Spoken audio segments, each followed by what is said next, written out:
Hey, I just finished eating, so I might have a little bit of a going on, but hopefully you can't hear the noise in the background. There's somebody doing something, some kind of drilling, or I don't know. Anyway, it's welcome back to another episode of Story Time with Joe. Being the first episode technically, I I kind of wasn't sure what I was going to talk about, but I told this story recently. Only two people I've told this story to. It was about when I was younger, but just it kind of has some relevance with some of the things that we've been discussing, and especially with the song that we went through last week. So here's the story. So this was, like I said, this was years ago. I was about maybe 10-ish, something like that. Around this time, there's a little bit of backstory to part of the situation, but it's not super important.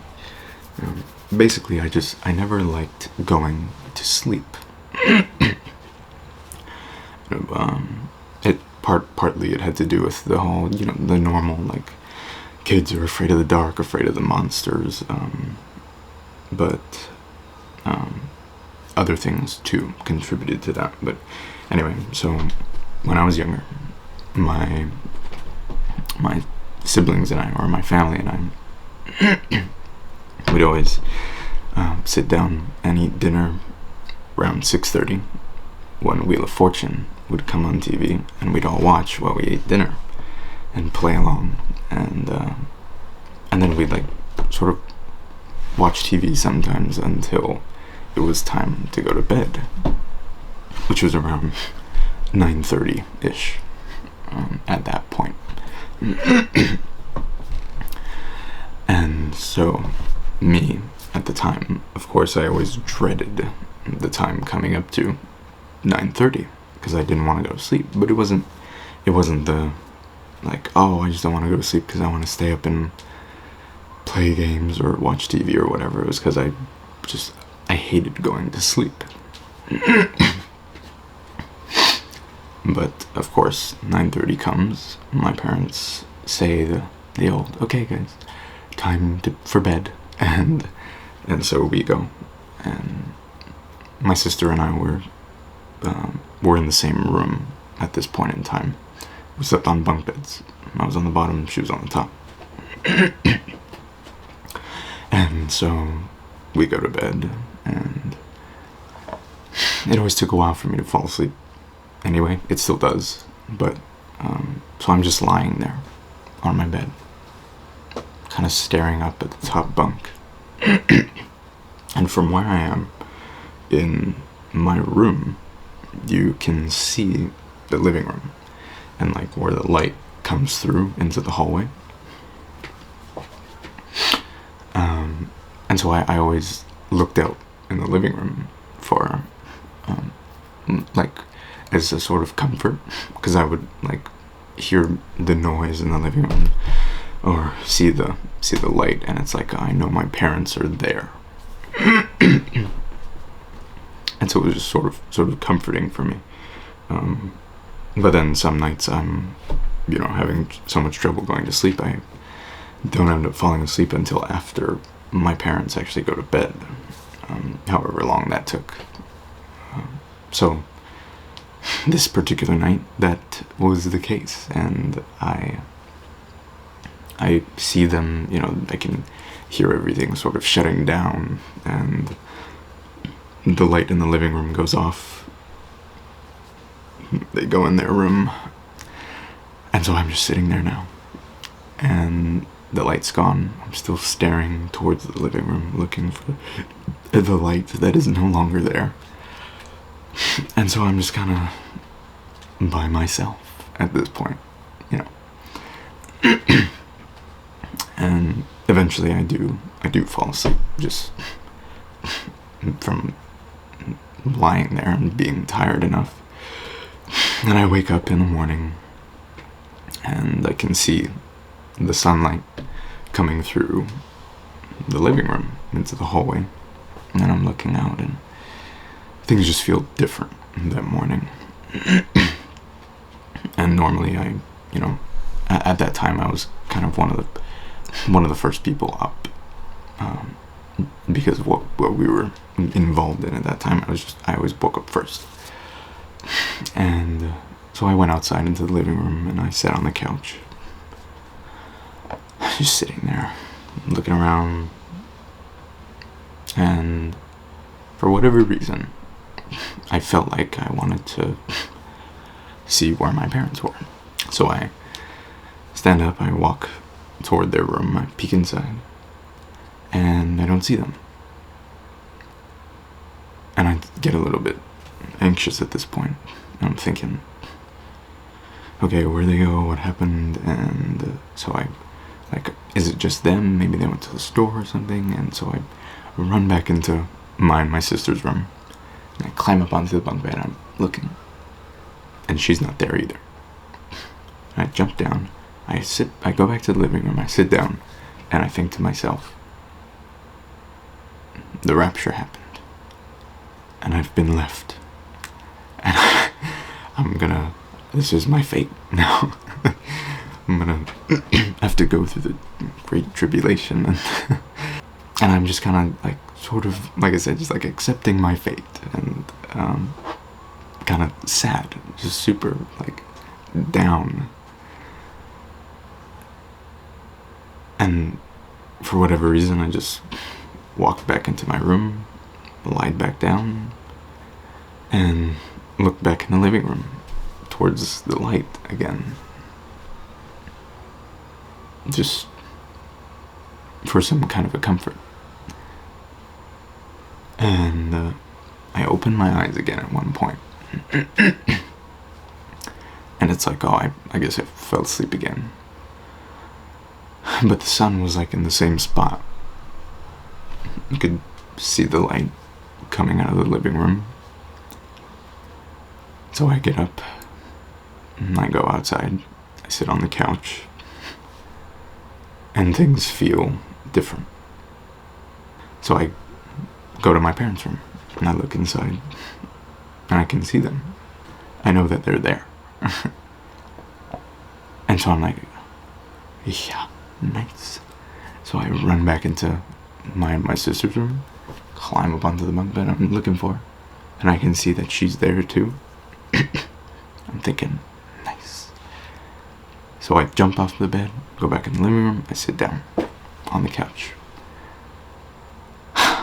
Just relieved. And it was super sad in the moment. I realized that first time that I woke up, I was dreaming. Obviously. And so the second time that I woke up, it was actually when I woke up. But I remember this story. I remember this happening to me. And it reminds me of this other occasion that I actually don't remember, but my dad told me about it a while ago. That this happened a while ago. I guess I had a nightmare or something, or I was in a nightmare and I was calling for my dad and he didn't come. So I had woken up that morning and I was depressed, and I told them about it, and I was kind of upset at my dad because he didn't come when I called. And he was telling me, I'm sorry, I wasn't there. And that if you ever did call for me, that I would be there if I could, and I would always be there for you. But I want you to remember that if you ever feel afraid, or if you ever need help, the first person you should call is Jesus, because he'll always be there, and he'll never disappoint you. And so thinking about this story, sort of in retrospect at this point, and it was super depressing in the moment. But then now, looking back on it, I kind of like this story. It's kind of a cool story for me. It's like a happy thing or a joyful thing, because I can kind of see the poetry in it. And for whatever reason, I always looked toward the living room, towards where the light was, toward where my parents were. It was like the thing that I held on to. And the parallels there with, the things that we focus on and that we hold dear. That they be lasting, that they be worth holding on to, Not to say that, my family wasn't worth something, because they are, but of course, above all else, God, the light of the gospel. Knowing that if the rapture ever did happen, that I would be going, It's like that was just one situation of thousands that God has used in my life to make me the way that I am now, and continue to change me even now. And like with the song last week, Jesus, lover of my soul, Jesus, I will never let you go. You've taken me from the miry clay and set my feet upon the rock, and now I know I love you, I need you. Though my world may fall, I'll never let you go. Though things might seem glim and gloomy and dark, and like the people who you thought were supposed to be there aren't there. And there's always Him. The outcomes of situations that you thought, that's just how it's going to be. Like, why wouldn't it turn out that way? And maybe it doesn't. Maybe there's a different outcome, or a different route to the same outcome that takes a little longer than we thought. There's always Him. There's always the light of the world. And so I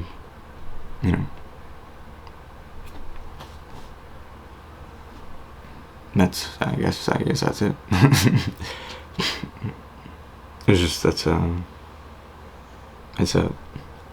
for whatever reason, that's one of the things that I remember a lot of from my childhood, because I don't remember a lot from when I was younger, like 5 or more years ago.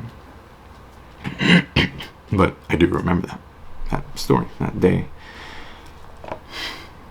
And I can see how God is using my experiences, the things that He allows me to go through. And of course, that's so, it's kind of trivial, I was like 9, 10 anyway, so it was a lot more heavy back then. But even now, it still is. It holds a weight, because I can, like I said, I'm looking at it differently now.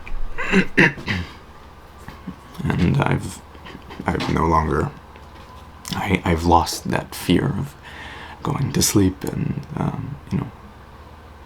and that fear of, the rapture is going to happen and I'm not going to go, or the other things that I was talking about that pertain to this. And I can probably tell those stories later, that background information about not wanting to go to sleep and stuff.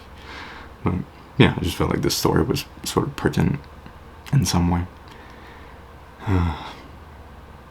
Finn. Yeah, that's about it. And look at that, we've reached our threshold mark. Around there. Anyway. That is, I digress for now. And I will see you next time.